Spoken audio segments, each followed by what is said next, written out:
Have you met a Hindu person before? You have? Very nice. Those that have not, now you have. You've met a Hindu person.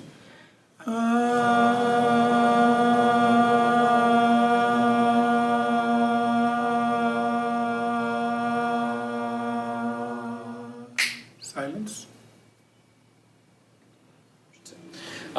So, Mr. G, I already kind of briefly introduced you, but you can introduce yourself, and I'm going to continue to introduce yourself, and I'm going to turn it over. I'll be on my computer taking attendance and stuff, okay? Thank you. Namaste, my name is Gaurav Rastogi, and I'm a software guy. I have a startup, and I also teach yoga and meditation. I live in East Bay in the Irish city of Dublin. So, and I have two kids. One lives just down the street. He works in San Francisco, and my daughter's in high school. And I also teach Hinduism within the Bay Area community. I've been coming here, like I was telling her, since Bowie's been here, so 3 years.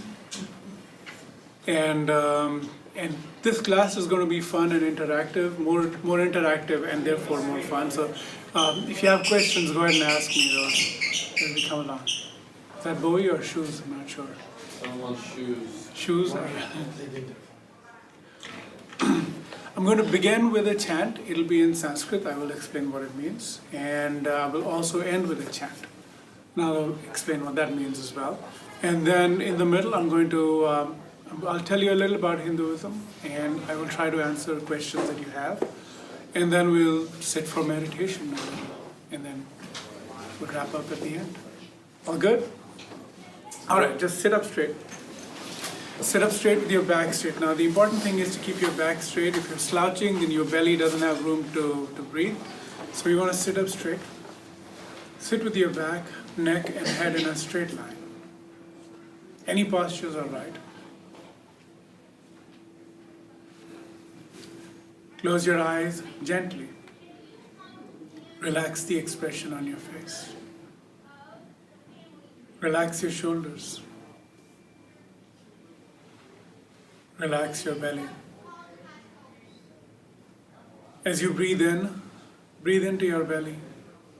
Let the belly expand as you inhale. And as you breathe out, just let go. Breathing into the belly.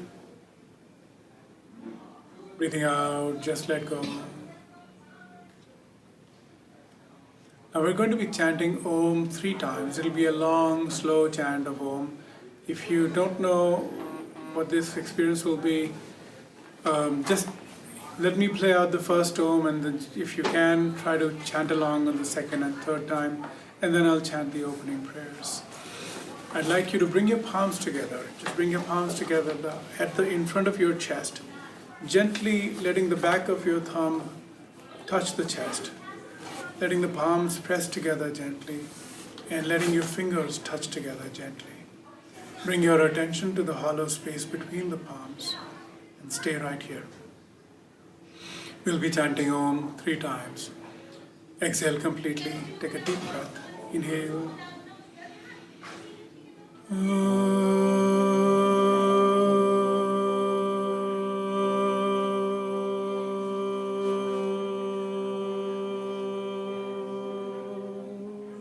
Follow along. Inhale.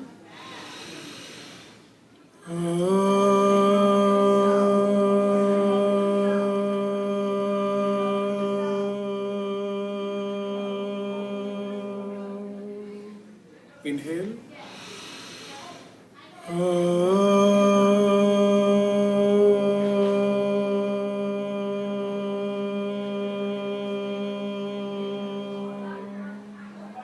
Now I'll chant. Sahana vavatu, sahanau bhunaktu, sahaviryam karvavahai, tejasvinavadhitamastu ma vidvishavahai. Om Shanti Shanti Shanti. Bring your palms down into your lap, and then blinking, open your eyes. Namaskar. The meaning of this chant is, may we both be protected. May we both be nourished. May our actions be energetic, and may our knowledge be radiant. And let there be no differences between us. So it's sort of a legal disclaimer in Sanskrit, in that sense. It's mentioned 3 or 4 different times in Hindu scripture. Often at the beginning of a class, something similar to this, where you might engage in a lot of active conversation. So it's important to create a space where you're able to ask all the questions and get all the answers and explore the differences in opinion through this act of questioning and answering. So I encourage you to ask questions as they come to you, and I'll be happy to answer them for you. I was born into a Hindu family. I am a Hindu and I practice and teach Hinduism to people. Have you met a Hindu person before? You have? Very nice. Those that have not, now you have. You've met a Hindu person. I'm happy to tell you about the tradition, the faith, what we believe, what our practices are. Any question that comes to your mind? Would you like to discuss with your friends before asking me? Yeah, so take the time to, what he's going to do is he's going to take some questions and then he's going to eventually address them as the day progresses. So, talk with the partner. And you got the Hindu homework coming up, so, make it easy for yourself. What is the question that you have that you want to ask somebody, for instance, Hinduism? You just talk to each other, come up with a couple of questions, and then we can throw some out. He does know that we're here to learn. Like I was telling the students that when I asked in India about caste system, people got really touchy. But yeah, people, you are allowed to, we understand that this is a safe space to ask questions and to learn. You're allowed to ask questions. And honestly, like, step out of your comfort zone. You're not going to do this again in my class at least, so I don't know when the next time that you can have these conversations and gain these practices are. So, step out of your comfort zone. Go!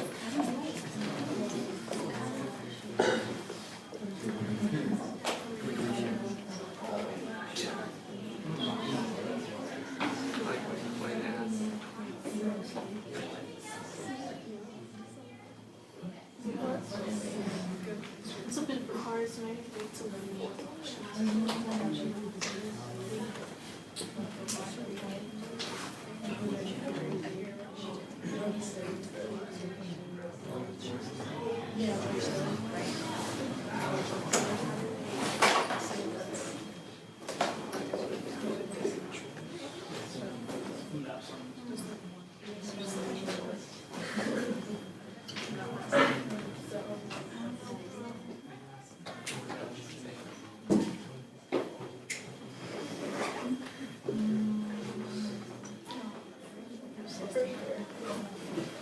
All right, are there any fully formed thought bubbles?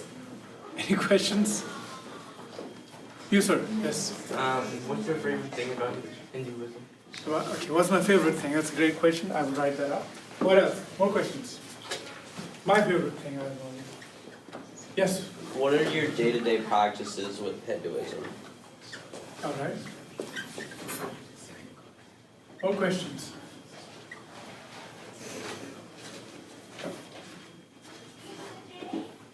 Yes? So I learned that the Hindu religion is very open to open with other religions. Sure. They absorb certain aspects of that religion. Sure. How do you absorb, say yes to one thing and then no to another thing? What's this deciding factor? How do you decide what to absorb? Yeah. Okay.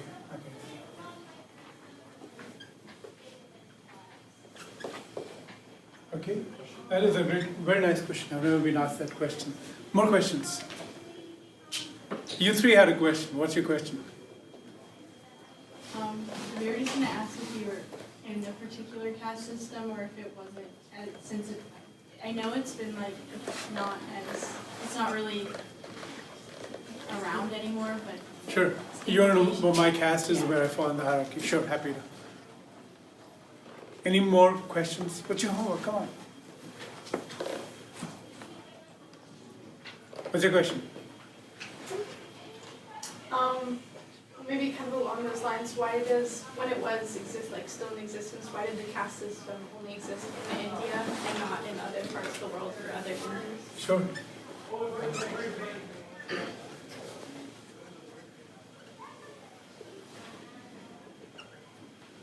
Yes. What do you think is the most important part of practicing being a Hindu? So what's most important in the practice of being Hindu?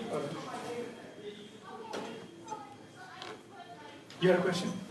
What are the most important pilgrimages that you have done? Pilgrimage that I have done? All right. Fantastic question.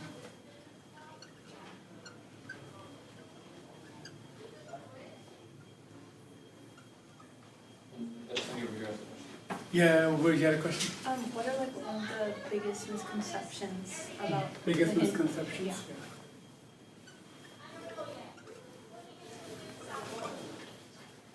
Yes. If there's something you could change within your religion.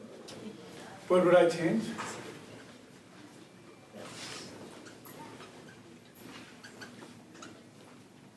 Yes. Is there a difference practicing here in the United States compared to in India? Okay.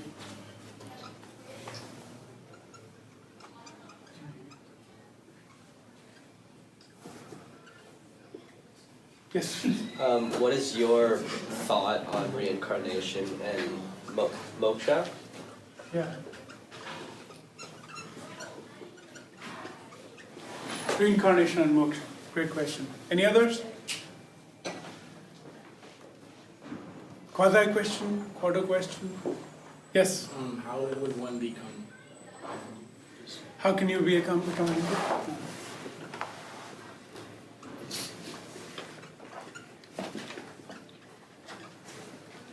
All right. Okay, good. These are great questions. This is a fantastic class. So I appreciate that. We already lost a member. Do we want to make like a tighter circle because we have such few people? Can we, you folks like just move? Make Yeah, you can come into the. Become a part of one circle. Let's make one big circle instead of like having these two rows. Push extra chairs out, and then just roll yourself. Yeah, just kind of like close. You can roll that, Yeah. You're already.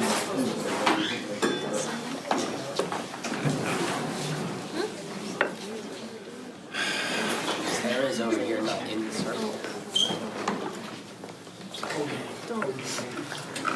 Remember that one.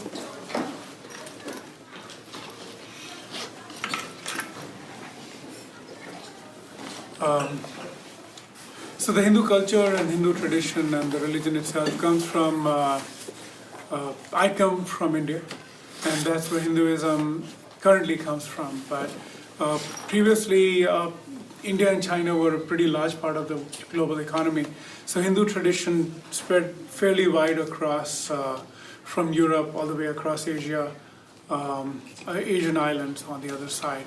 So Hinduism sort of has been around in many different ways, but Hindus in general come from India, but they're present all over the world. And the word Hindu itself is a word that the Arabic people used to use for Indian people in general. Now, it wasn't a religious marker, it was just a place marker. People of the river Indus, which we would call, in India we would call the river Sindhu. And as we traveled west, the S became an H, so Sindhu became Hindu, and as you go further west to the Roman Greek sort of side, the H would evaporate and you just had the I. So it became Indu or Indi. And so you get India from the same river, which ironically the river only flows in India now for a very small portion. It flows through Pakistan. But still the country is named after the river. And this is a really fertile part of the planet where there's 7 rivers that flow through that area. It's very fertile, very good agriculture, and there's been proof of civilization there for thousands of years. And there's proof of continuous civilization in that area for thousands of years. And so the culture that exists, that you might call Hinduism as a religion, is many thousands of years old. And over these thousands of years, whatever discoveries this culture made were added to the tradition and passed on to younger generations. So now what you receive as Hinduism, what you might read in your books, is a collection of thousands of years of aggregation of knowledge. But what kind of knowledge? But before that, let me talk a little about words. You've heard of E is equal to MC square, I'm sure, right? Now you might say those are just a few letters arranged in a particular order. But you would also say that this was the pinnacle of science, and over 300 to 400 years of extreme research in science led to this very simple formulation of E equals MC squared. And once you had that formulation, within 50 years, atomic bomb could be made, right? So the invention of words, the invention of culture, the invention of information that's being transmitted can be extremely powerful. If in two generations you can go from, three alphabets and one number arranged in a sequence to an atomic bomb. Imagine what more information could be packed into a culture about what it means to be alive, what it means to be human, what it means to exist at all, period. And so the Hindu tradition is in that sense a unique tradition because it continues unbroken over thousands of years. The people who built the pyramids are not here to speak about their experiences. It's very hard to read the pyramid, what's written on the pyramids without guessing at their motives. The people who built the Stonehenge are not here to speak to us about why they built the Stonehenge and what it does. We can only infer their motives. But the culture and tradition of India continues. So something that was written or sung 5,555 years ago, just picking a number, I could still read it and understand it. But what's more, not only can I read it and understand it, it would still have an important bearing on my understanding of my purpose in life. Because the same language, the same cultural context continues. So in that sense, Hinduism is unique because most other cultures have not survived that long, but this culture does survive. And it has information that all humanity can use because it's not as if E is equal to MC square only belongs to Jewish German people, because Einstein made that up. Once you've made a discovery, it belongs to all of humanity. And that's what Hindus believe, which is all we're doing is we're discovering the truths and we're making those truths available to all that may care to seek upon these truths. And so if your question is, how can you become a Hindu? By understanding these truths and by letting them seep into your life, you're already Hindu. Because anyone who's seeking after truth is in a sense seeking after the same thing.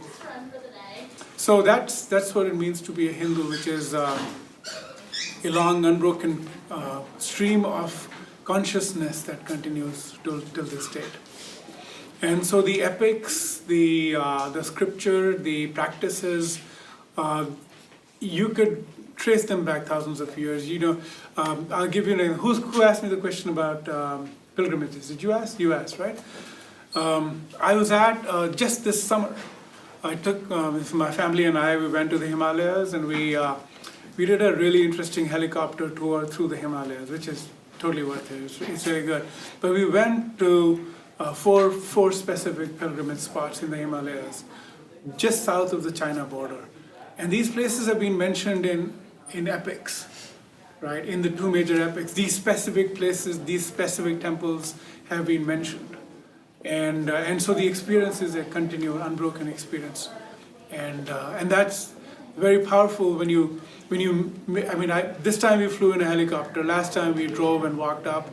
And if you walk up, 6 hours later and you come to this temple, the full force of that history hits you in the face.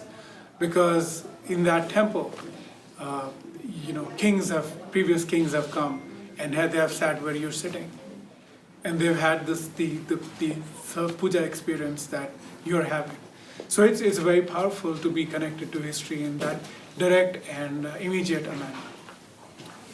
Hinduism itself is not defined, and it's for a reason. That it's not defined, and that explains its continuity over time. It's not defined because, there are two ways you can know something. You can know something by its definition, and you can know something by its heart, through its heart. And what that means is, for example, when you and I When I give you a word and I talk to you using language, you know the definition of the word. But the word definition itself describes the outer boundary of that thing. It defines what it is not. So the definitions of any object define the opposite of it, not the thing itself. The thing itself can only be known intuitively, right? Not in words, because words are often describing the other, that which is excluded from this information, than the thing itself. So to know something, you have to know it intuitively. So in the Hindu tradition, that intuition is valued more than a language transmission of information. What that means is, when I say God and you say God, we could be talking about two completely different things. Much of modern debate and arguments across religions are simply because we use words that mean different things to different people. If someone in English says God is great, and someone in Arabic says Allahu Akbar, they're literally saying the same thing, but in one case you're thinking this guy is out to get me, right? And that's because words have meanings. Meanings often define the opposite. So you have to come to the intuition of that thing itself. And so how do you transmit the intuition of what it is to be alive, what it is to be connected, what it is to be human, what it is to experience God? Those experiences must be known from within, not from words. And that's the whole point of Hinduism, that all the practices are always indicative of a deeper significance which can only be known from within your heart. Words cannot carry that information. The word God itself, I mean, what does it mean? This is a cliche within the Hindu guru circuit. If someone says, I don't believe in God, and they come at somebody, so you might say, look, I don't believe in God, and I'm coming at you, and I would like to have an argument with you. And the cliche in the Hindu circuit is, here's the thing, you tell me what God you don't believe in, and I'll tell you I also don't believe in that same God. Right? The problem is we're arguing two opposite definitions. You have your definition, I have mine, and maybe by your definition, that which you disagree with, I also disagree with it. There's no argument to be had. So that's the whole thing about Hinduism, that it's a very practiced religion. You have to live in it to understand what it is. From outside, you're doing a sort of a post-mortem. The patient's already dead, you don't know what. If someone looked at me and said, look, this is me, my body. But when I die and I'm being consigned to flames, is my body dying or am I dying? My body is being sent into the flames, I'm already long gone, right? So the question is, am I defined by my body? Am I being defined by something other than my body? If I am my body, think about it. Did someone cut their nails in the last week? If you did, you just changed your body because you were your body and now your nails are, since some part of your nails are gone and you're a different person. Did someone breathe in the last 5 seconds? You just changed your chemical structure, you're no longer the same body. What continues with you, moment to moment? Who are you? Is a question that you will think about at some point in your life. And you'll realize that you have not a clue. You think you are this body. For sure, all of us think we are this body. And I'll come to the reincarnation question first. We think we are this body because we are identified with it. We believe this is our body. But in our language, we give it away. I say this is my body. Do you say this is your body? This is your hand, right? It belongs to you. This is your hand. This is your other hand. But think about it. Who is that whose hand this is? You say mine. There's a recursion there. You can't answer this question. Does your body end at the tips of your fingers? Does your body extend out? And the answer is you don't know the first thing about yourself. You can't. Because do you not hurt if your sibling is hurt? Someone you love is hurt? Do you not feel their pain? You do. You feel somehow diminished if something that you hold dear disappears. So you are also in that other thing, like Harry Potter's Horcruxes or whatever they call them, right? So the point is, who am I? is a question that you'll come to, and you realize that most people have no clue who they are. They identify with this body, and we do everything for this body. But if you think even for a moment about that question, you will realize that you're not quite this body. You were not born into this body. You were a little tiny baby when you were born, right? That baby looks nothing like you. The only continuity you have is that you've been told you were born a little baby, and you said you're you. You think you're continuing as a person. And that's the only thing that holds you together. So that brings me to the first point I want to come to today, which is the Hindu tradition calls itself Sanatan Dharma. And I'll write it up for you. Sanatan Dharma means, in English you might translate it loosely as eternal order, eternal truth.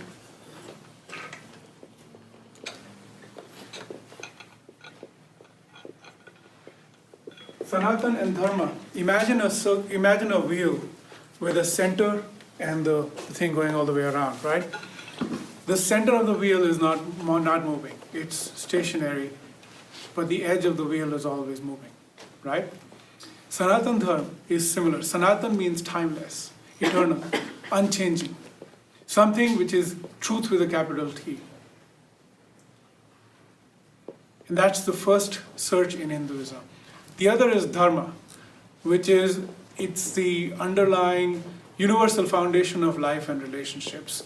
Order, you might call it, or the law, you might also call it. But those are just different ways of expressing Dharma. Dharma is that which changes with space, time, and context. Always changing. What time is it? You'd say it's 1:42, 1:43. A couple of minutes later, it'll be 1:45, right? So it's true, but with a small t. It's true in a given context and space and time. It's not always true. And between those capital T truth and small t true is the entire breadth of Hinduism, which is to say that Hinduism is seeking at the answers in all directions. That which is always true. Now, here's the question that I have for you. If something is true on Monday but not true on Wednesday, is it true? It was true on Monday, but it's not always true. So you wouldn't say it's the truth. It's not the truth. It's just on Mondays it's true, right? And so if you buy that definition of truth, which is it's unchanging, it's always true, then think about who am I? And even from Monday to Wednesday, you have changed. Your thoughts have changed, your relationships have changed, your chemical composition has changed. So who am I? What is the truth of you? Surely you must seek at these questions, right? It must mean something to you. Who am I? What am I doing all this for? What am I gathering all this money and wealth for? So that's the first question. What is that which doesn't change? I wasn't there before I was born, I guess. I'm here now, and after I die, I would certainly not be there in this form. So is this body my truth?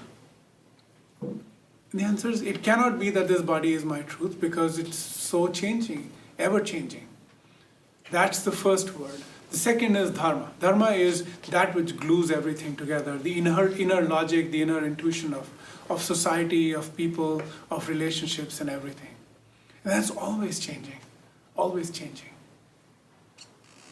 You know, if I ask you when you're hungry and I ask you to have food, would you like to eat something? You would say, yes, I would like to eat something. After you've had food, if I offer you more food, you're not going to have it. It would not appear to be tasty at all. Your truth has changed. Right? Who's been to UK? Has anyone been to UK? You have? Did you notice something weird about the traffic? Other side of the road. On the one hand? Yeah, What? I mean, it's on the wrong side of the road. Exactly, it's on the wrong side of the road. These guys are weird. It's the same in India. They always drive on the wrong side of the road. But for them, we drive on the wrong side of the road because they drive on the left, and that's the right side of the road for them.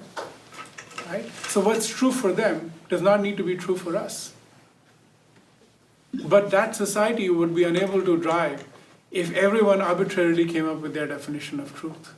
Which is, by the way, if you've been to India, that's how everyone drives. Everyone drives on all sides of the road. Their truth might be different. So you see how conventions also drive morality and ethics. What the society agrees to agree on is the morality or the law for that society. But societies evolve. Should the laws not evolve? And the answer is yes, the laws should and do evolve. But should moral and ethical laws not evolve? And you'd say, you know what, maybe the moral and ethical laws should not evolve as fast as other laws, but perhaps they should try to adjust. And if you buy that argument, that's the whole point of Hinduism, which is what is the right thing to do at any given point of time depends on the point of time and the context and the people I'm dealing with. And so searching after those questions, this civilization built mythologies, rituals, and a whole bunch of practices to seek at the truth and to convey the truths to people. The problem with all that I'm telling you is it's very abstract. What I'm telling you is very hard to touch and feel in simple language. So how do I convey this information to everyone? Should everyone go through 12 years of indoctrination until they've fully understood what our culture is? And the answer is probably not. So what the Indian Hindu culture has done is simplified them down in ways that people can practice without having to understand the full thing. So a lot of Hindu tradition is just practice that you do because your parents did it and their parents did it. But encoded in those practices are these deep secrets that even you, if you come to a Hindu gathering, you'll be able to also intuit at the same secrets. I'm going to pause here. The lesson for this section was simply the Hindus call ourselves the Sanatana Dharma. And this isn't the exclusive preserve of Hindus, it's the eternal law that we have all inferred, everyone has inferred. So if you're seeking out truth, you're also trying to understand the eternal law, and that's all. Questions, comments? Yes? So you're saying that you were told that you were a baby and you were in this initial body, but you had memories of being in that small body or smaller size, so how do you, I don't know how to explain this, but How do you know it's you? yeah. Yeah, that's going to get you eventually, that question, if you stick to it, because you can't know it's you. You can't even know it's you from moment to moment, frankly. You have to assume that it's you. It's the same with your favorite soccer team or basketball team. Is it the same team that was playing 5 years ago? Kind of the same team because they have the same logo, possibly the same uniforms they wear, but the same people are not there. How is it the same team? There's a famous thought experiment, this is outside the Hindu thing, but it's called the ship of Theseus. Do you know the ship of Theseus? You do that in ethics. Oh, you do it in ethics, so you already know. Go ahead, please. Okay. So ship of Theseus is basically there's a ship, and the ship has some parts are broken and need to be repaired. So you take those pieces of wood out and you replace with another piece of wood. Is it the same ship? You'd say, yeah, it is the same ship. You just replace one piece of wood with another.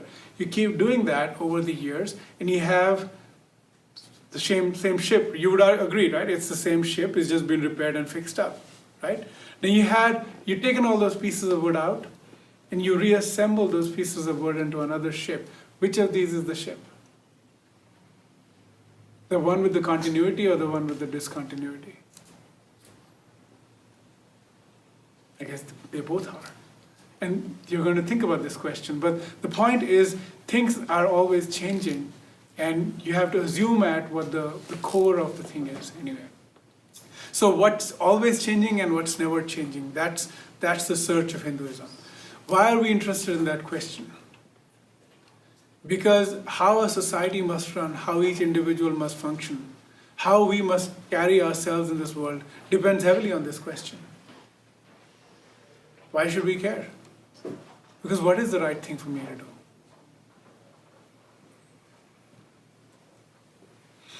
So I'm going to contrast that with the modern Western thing. This is not a Christian construct, it's a Western post-science kind of construct where everything is material. And we're made to believe that two atoms got together and then they hit each other like billiard balls and poof, enough atoms and consciousness and here we are, right? It's all a mechanical machine that's running and everything that you see is the only thing that's real. We're told that, and that's the materialistic point of view. And if that is your conception of the self, which is, I'm just a bunch of atoms hitting each other, right? Then how must you conduct your life? And then ethics, you're going to be dealing with this question as well, I suppose. How must you carry your life? You'd say, I don't know why I exist, or I just need to maximize my own pleasure. Which means if I need to kill someone and it gives me pleasure to do it, I'll do it. If I need to steal, can I steal from everyone and gives me money and I can buy more pleasure, then that's my way of organizing my life. You would say, yeah, it kind of makes sense because why else are we here? We're here to maximize our pleasure, right? If that's your thought process, this is where you'll get to. And you'll realize that there are limits to that. One, the society wouldn't permit it. Because willy-nilly, murdering your neighbor is not something that people will look upon easily. And two, one, society would not condone it. The society would certainly not continue for long if everyone killed everyone. Two, conventions are already known in society. You don't go around stealing things from other people. Property laws are what they are, right? So how you must live, you have to be more than material to live. But even more importantly, is your own self.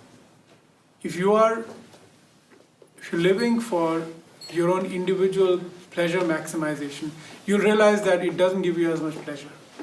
Whereas for social species, the more you do for others, the better you feel. And so there is something to be said about living in a society. Otherwise, you'd all be a hermit, still living in your own little cave somewhere. But you get pleasure out of being in each other's company. So that's the other part of society. So anyway, I hope I answered that question. More questions before I move on. Let me see if I can get a few more while I'm here.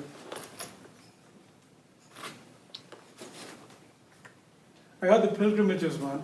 And let me talk about reincarnation and moksha. What's my personal opinion? Reincarnation, the most important facts of my life were determined at the moment of my birth. How healthy I was going to be, what kind of family I was born in, what time in society I was going to be born in, how intelligent I was going to be as I grew up. All of those questions were determined at the moment of my birth, or certainly in my mother's womb. Right? If the most important variables for my life were preset at the time of my birth, what am I doing here? If everything is random, or 90% of my life is random, or 95%, why must I try to eke out meaning from the remaining 5% that I have some sort of self-will over? Right? The Hindu belief, and the Hindu belief over much experimentation and thinking and researching, is that the conditions of our birth are not random. Because if they were random, then you'd live an entirely random, self-maximizing life. But there are consequences for action, and the whole universe is a consequence machine. The whole universe works in action and reaction, Newtonian-like. What that means is what I do has a consequence. Now, everything can't begin and end in one life, so the consequences must carry over, right? And that's the whole point of reincarnation. From birth to birth, moving in some sort of a evolutionary manner, getting to a human birth is towards the last few steps of the journey. At the end of this journey is transcendence, rising out of the human birth and into the spiritual realm. That's what the Hindus believe, and that is moksha for us, release from this cycle of birth and rebirth. So that's my belief on reincarnation and moksha. Now let's talk about what are the questions? Practices. We're going to practice a little meditation in a few minutes. That's one of the practices. But interestingly, it is not the most popular practice in Hinduism. The most popular practice, you have the deities right on that wall. You have Ganesha, you have Sri Vishnu, you have all the three gods, so Vishnu, Brahma and Shiva in the bottom left panel. So you have all the main gods of the Hindu sort of cosmology over there. So the first question is, what are the practices? Even going to temple is not a requirement in Hinduism. Only 20% of Hindus actually go to a temple. You could go to a temple on any day, you don't have to wait for Sundays, and there are no specific services that are Sunday only. There's stuff going on at the temples every day of the week, every week of the year, every year. It depends on the sun, moon, stars, what specific thing is going on at the temple. So even going to a temple is not considered a core practice. So what is a core practice? Most Hindus just are.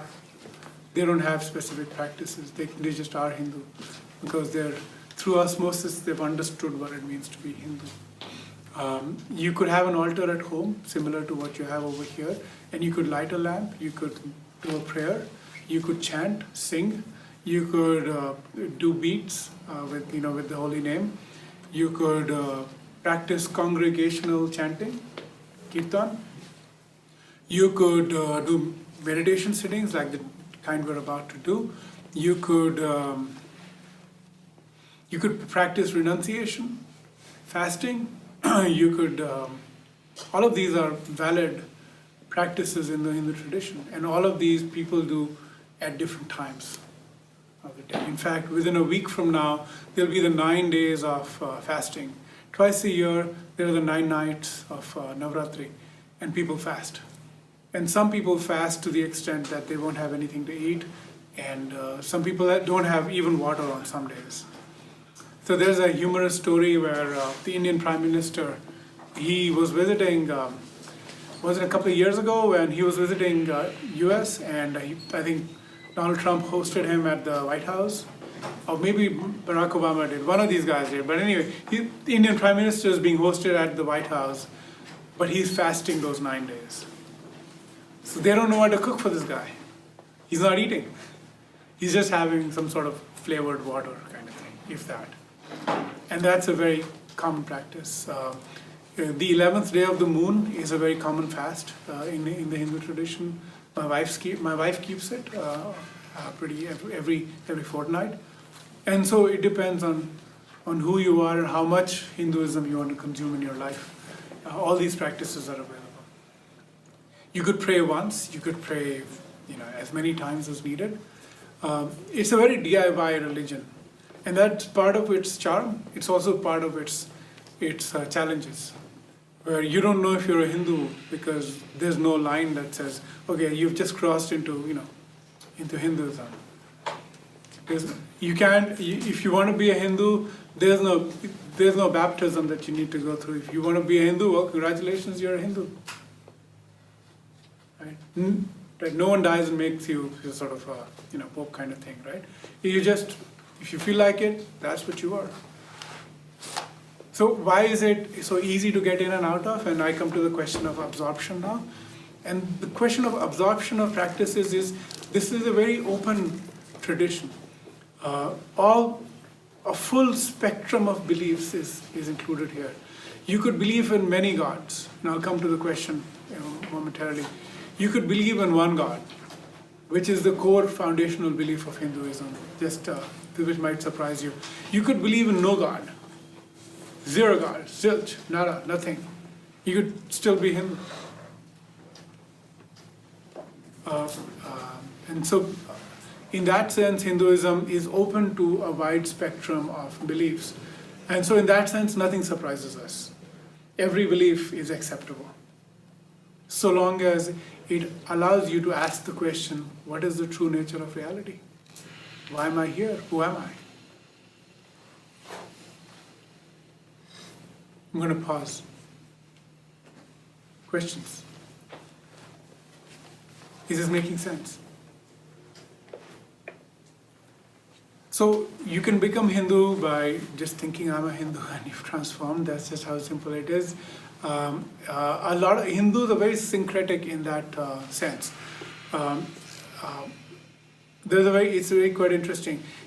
You could be a Hindu and go to a church on church days. It doesn't make a difference. You could have the famous actor who posted some ritual he was doing. He posted the photo of him and his son, and behind him you could see the altar, and on his altar was a cross. It's totally legit. There's a famous Muslim saint, there's several Muslim saints that are revered in Hinduism. There's one very famous Muslim saint whose temples are all over India.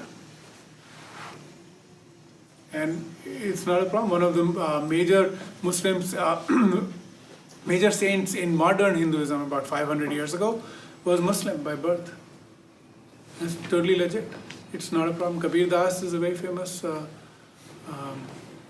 Hindu saint, but he was born into a Muslim family. So Hindus are very open and accepting in that sense.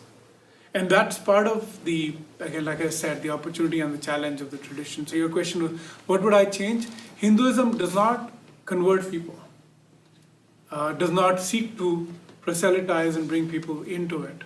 Because our thing is, it's the path. If you want to be on the path, then you're on the path. You don't need to convert anyone. Because we're not saving souls in that sense. In our tradition, everyone's there on their own, and you're just on your journey. So in that sense, Hinduism has a problem where it does not have a meme expanding it in all direction. It does not seek to gain new followers, except by birth, of which there are many Hindus. But in that sense, that's a challenge for Hinduism as well, because it is not seeking to bring people in through active proselytization. There are some Hindu sects that do it, but those are looked very suspiciously within the broader Hindu fold, saying, hey, you're trying to convert people, we don't want that. So that's always a thing. So that's a challenge with Hinduism. If I could change it, I would change it, because why not? May as well make it competitive. That's something that Hinduism has. And the reason Hindus haven't felt the need to do it, one, there's a lot of us, but two, it's not our business to impose our belief system on somebody else's, because as you'll come to, the personal belief is the most important part of Hinduism. So knowing your heart, only you know your heart. I can't tell you what lies in your heart. And so I can't force my religion on you. Because what your heart responds to is entirely yours. I can't tell you what to respond to. And that becomes a foundational thing. Let's see what else I can cover in this part, and then I'll go. So I got day-to-day practices, my favorite. I want to give you a 15-minute warning because... Oh, yeah, okay. All right, so let's meditate, and then we'll talk a little bit more. Are we good? So we're getting to the core of Hindu practices. On that visual you have over there with the cross and the Jewish star, right? The Star of David and the yin and yang. Between the cross and the cross with the Star of David is this symbol, the Om. On the bottom right, you're going to see this symbol, Om. We're going to be meditating on there you go, thank you, sir. Yeah. Om, we're going to experience Om, but I'd like you to focus on the experience itself. Pay attention to the experience and use your intuition as the guide. Go for the sweetest, most interesting and satisfying experience that you can get to. I'm going to ask you to chant. As you chant, pay attention to the chant, the space, the vibration, and the experience. And then only focus on the experience. It must feel good. And you can play around with the sound, play around with the center of the sound, and go for the combination that feels the most good to you. All right, you promise? All right, give it a fair shot, it'll be fun. Now I'd like you to sit up straight. Again, I want your belly to be free to move. If you slouch, your belly has no give, so you can't breathe into the belly. So you have to sit up straight. Close your eyes. Draw your attention inwards. Sitting up straight with the back, neck, and head in a straight line.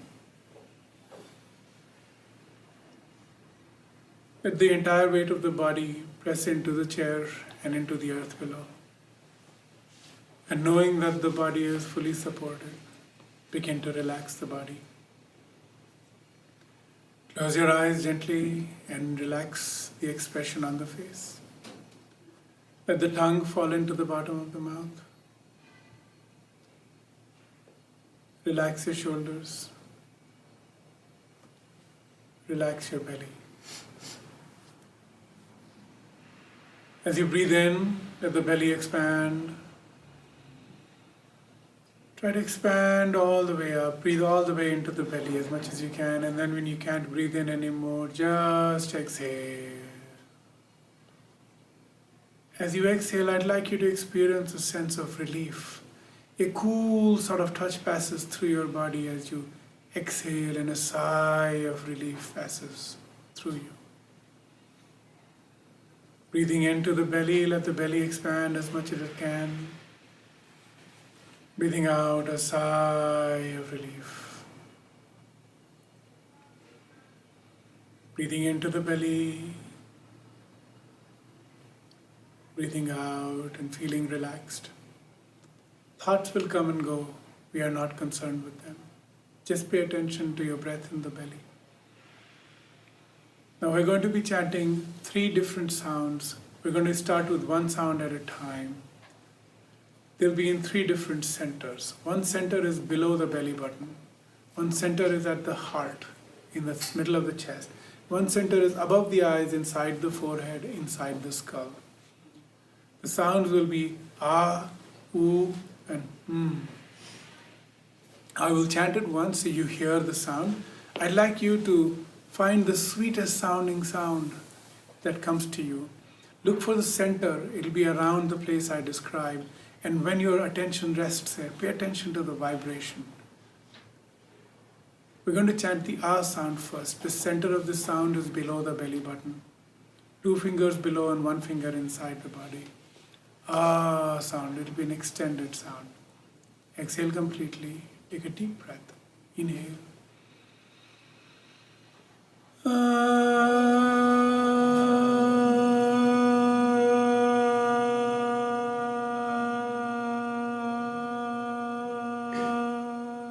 Open your mouth fully and let the sound come out on its own. Inhale.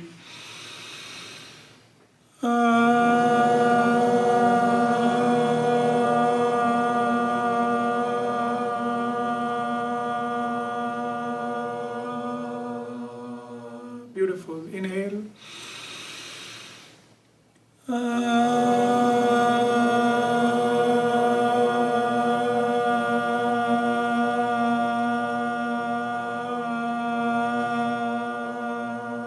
Pay attention to the vibration.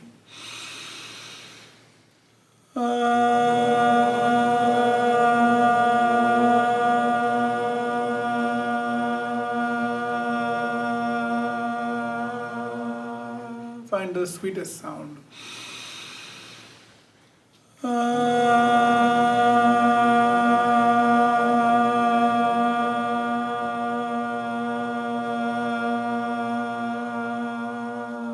Unbroken. Inhale.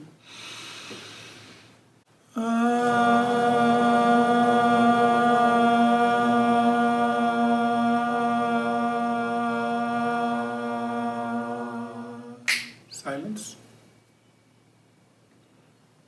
A space opens up below the belly button.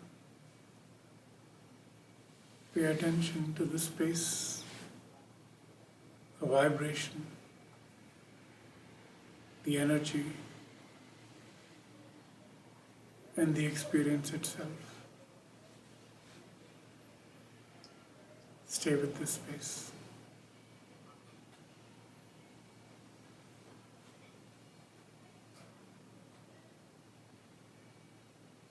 Now we'll move up about one hand width above, from below the belly button to the middle of the chest. Right below the rib cage, above the belly, in the center of the chest. This is the heart center, and we're going to chant the ooh sound. You're going to try to resonate the sound all over your middle cavity, and look for the sweetest ooh sound you can find. Pay attention to the experience. Bring your attention to the middle of the chest. Exhale completely. Take a deep breath. Inhale.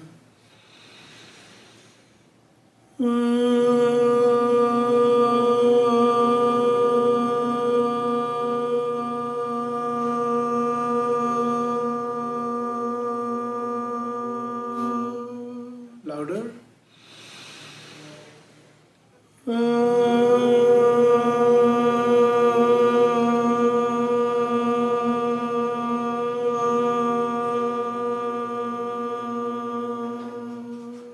Inhale.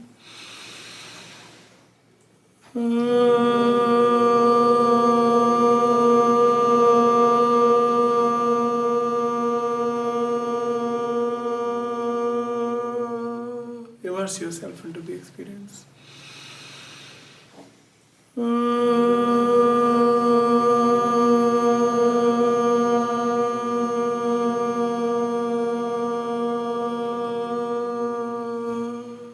Silence. Stay in this space.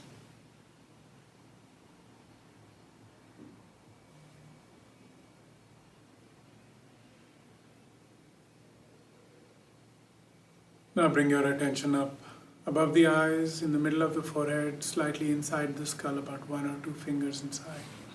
We're going to chant the sound, which centers somewhere in this place I pointed out. But try to push the sound out through your skull, forming a halo around you with a sound. Exhale completely. Take a deep breath. Inhale.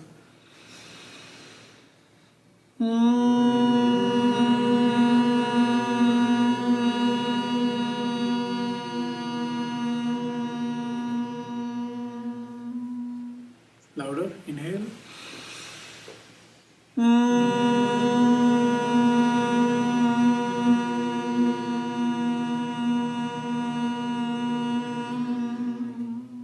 Inhale.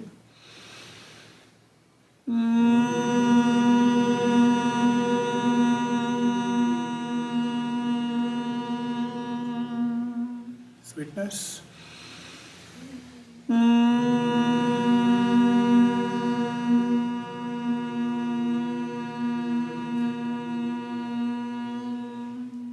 Stay right there. Keep the space. Now we're going to chant in a sequence which is smooth and flowing, letting the energy travel from one center to another to another. Exhale completely. Take a deep breath. Inhale.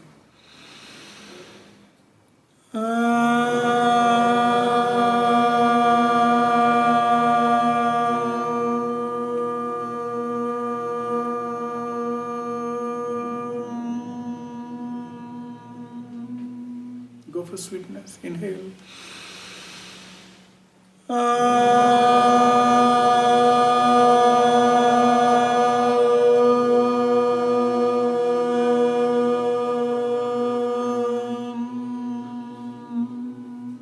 Listen.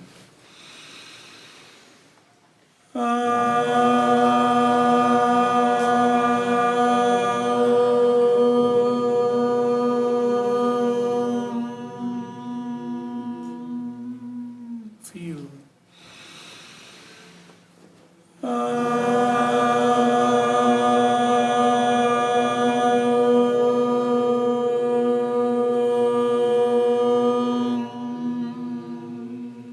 Effortlessly.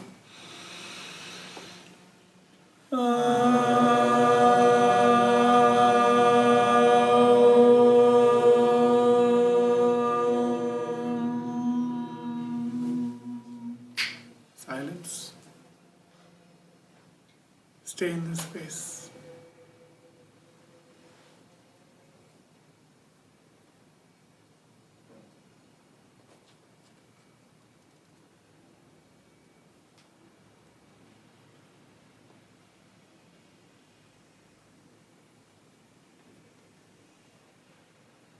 Now to come out, rub your palms together gently. Make sure your palms are feeling warmer, and then gently cup your eyeballs with the hollow of your palms, and then gently blink your eyes open and pull your palms back like an open book. Namaskar. Tell me your experience.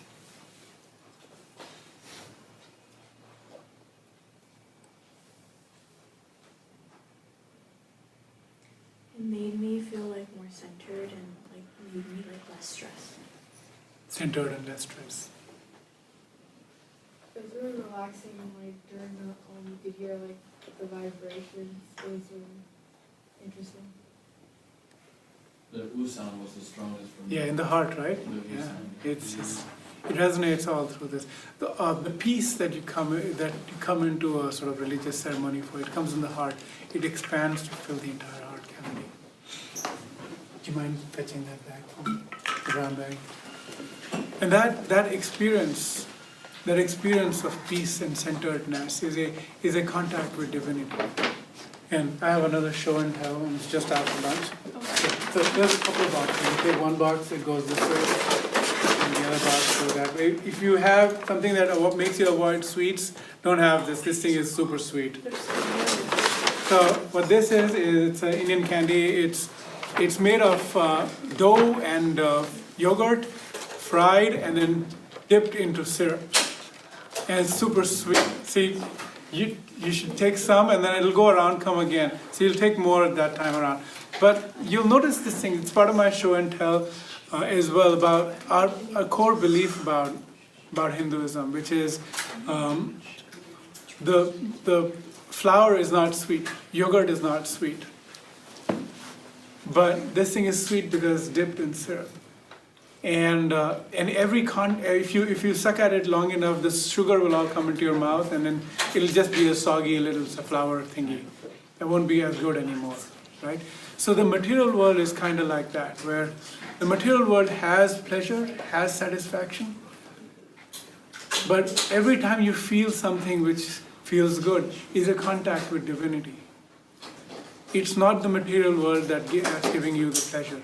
It's this contact with divinity that feels so good to you. You can pass it back, I'm sure people might take some. Round two, yeah. This time you should take more. Now you know what you're getting into. All right, more questions?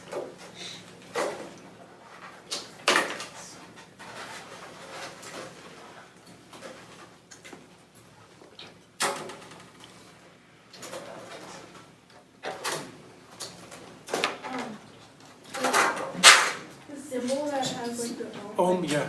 Is that like actual like is it just like a symbol or is it actually like Sanskrit like? It is Sanskrit, yeah. It's how you write Om in Sanskrit as well. So Sanskrit letters are very well formed, and they trace the shape of the mouth itself. So the sounds are, you can go from the back and come to the front. So the Sanskrit alphabet is pretty interestingly constructed, and so on. That's actually Om. That's how you would write it in Sanskrit as well.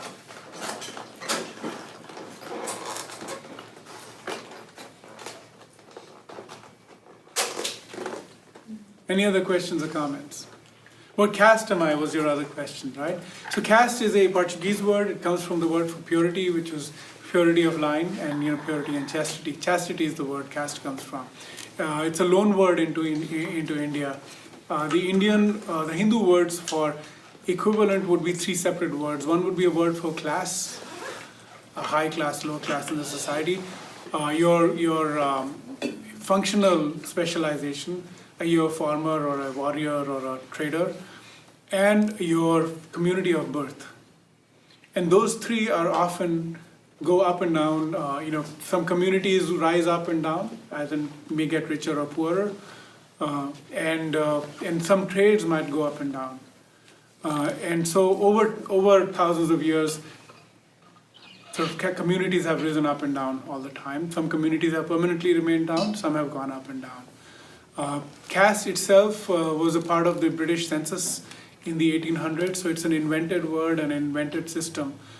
Because the European elite were divided into, the 1% and the next and the slave class and so on. They came to India, they looked for similar sort of ways of dividing up society, and so they found caste as a sort of construct. So it's a relatively modern construct, but the three underlying divisions that I told you have longer sort of relevance in the Hindu tradition. My own family lore traces ourselves back to one famous king in the Hindu tradition, Raja Harishchandra, and so his sort of family. That's our family lore. So by that we would be warriors, but my family has been traders and bankers for so long that we consider ourselves as part of the trader community. Traders and bankers, people who would lend money, that sort of stuff. So that's where my community currently places itself. But these things have changed over time. Did I get every question or did I miss something? Okay, differences in practices of India versus US. That is a great question. India is a very osmotic culture. Most Hindus don't know what the tradition is. I say this with complete confidence because in India no one has to be a Hindu. You just are, you're just who you are. When you come out of India is when you have to pay attention to, well, what the heck did it mean to be Hindu? And so the practices here are sort of more explicit. You do things because they're Hindu practices that you have to do. In India, everything goes, kind of thing. So it's a more formal tradition here in India. So that's also a meme where people say that Hindus in the US are more religious than Hindus in India for that reason, because we are trying to figure out what our tradition is. Other than that, we don't have holy places here. But every place is holy. That's how it works. So you could have pilgrimages anywhere locally as well. But most people still go to India for pilgrimages. So there's no Hindu, is it a temple? Yeah, there's a lot of temples. Oh my God. Hindus, despite the fact that I told you only 1 in 5 Hindus go to temples, a lot of temples are being made every day. So I encourage you to come over to any of the temples. If you come to Livermore, which is east of East Bay on your way to LA, which is where I live, come by, see the temple. It's a traditional South Indian temple. It's beautiful, and if you come on the weekends, there's food, and it's really a lot of fun. And yeah, temples all over. There's temples in the city as well, but they're not as large and lavish. Yeah. Did I get everyone's questions? Yes, sir. Are you originally from India? I'm from India, yes. Yes. When did you come over to the US? I came 20 years ago. Y2K had just happened, which is ancient history for you folks, I'm sure, but the year 2000 was going on. A lot of engineers were needed in this country to solve for a computer glitch. And so a lot of people came here to work with that. I did too. Yeah. What other questions? The other question the previous class explored, and generally people explore yoga. Yoga is a core part of Hinduism. Yoga is postural yoga, as you see here. Postural yoga is a very small part of the overall tradition of yoga. Yoga literally means to join together. And the joining of this individual self to God is the project of yoga. So all the meditative practices are part of yoga as well. Sitting. So asana, which is the thing. If you go to a yoga studio, all they're doing is teaching you asana. Asana literally means what you would think also means in English, the same thing, which is sitting on your posterior. Right? This is an asana. How I'm sitting is an asana. And that's the subset of postures that are taught at a yoga studio. But the objective of sitting in a posture is to be able to sit and modulate the breath. The objective of modulating the breath is to modulate the thoughts and attention. You can't speak to your subconscious without having to address your breath. In fact, you can't talk to your subconscious other than by the means of your breath, for the most part. Yogis can do it, but you can't. If I ask you to slow down your heart rate, can you do it? If I ask you to accelerate your digestion of food, can you do it? You can't. That's all subconscious. 95% of your processes are under your conscious experience. You can't talk to them. But yogis say, look, you can talk to your subconscious experience through your breath. So sitting, then breath, then withdrawing the attention, then directing attention, then illuminating all of it, and then becoming one with everything. Those are the stages of yoga. And in the final stage, you are now one with all of creation. But it takes many lifetimes of practice. So a lot of people come and go and come and go. And so a lot of people who do well in their sitting practice, they recognize that they must have had previous experience. They couldn't be so good without having done some work in the previous life. That's how we interpret it. So yoga and namaste is a core thing. If you ever go to a yoga studio, which I'm sure many of you will, you're going to hear this namaste. And namaste, nama means to bow, te means you, I bow to you. And what it means in Sanskrit is that I bow to the divinity in you, because you and I are not different. We seem to be nominally separate as two individuals, but we're not. We are all one being having this experience. And the way I explain it, we're almost done, is if you have, do you guys ever dream when you sleep? If you dream, do you see other people? Who are those other people? What happened to them? Where are they right now? Your life. They're not there, right?